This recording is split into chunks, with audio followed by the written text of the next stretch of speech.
Աստվածաշնչյան ընթերցանություն, ամեն առավոտ, Չարլզ Սպերջեն, նոյեմբերի 5։ Քո դեմ ստեղծված ոչ մի զենք հաջողություն չի ունենալու, Եսայա 54:17։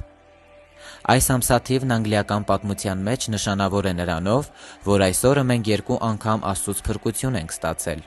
1605 թվականի նոյեմբերի 5-ին բացահայտվել է կաթոլիկների դավադրությունը, որոնք ծրագրել էին ոչնչացնել Վեսթմինստերյան պալատը։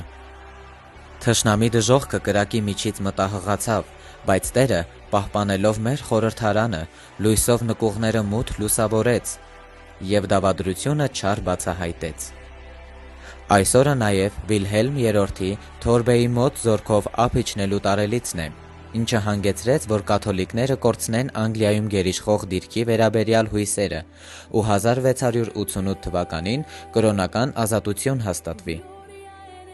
Այն հարկավոր է նշել ոչ թե հուզավառ պատանիների բուռն ճիչերով, այլ սրբերի հանդիսավոր երգերով։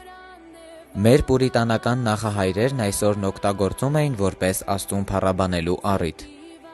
Պահպանվել են նույնիսկ ամենամյա քարոզները, որ այսօրը քարոզում էր Մեթյու Հենրին։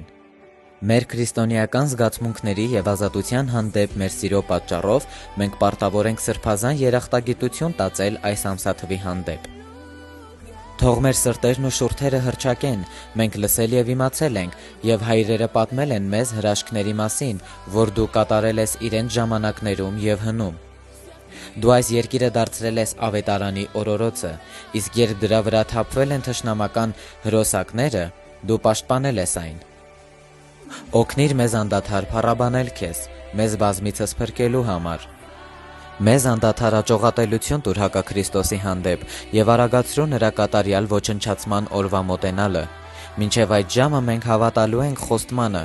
քո դեմ ստեղծված ոչ մի զենք հաջողություն չի ունենալու։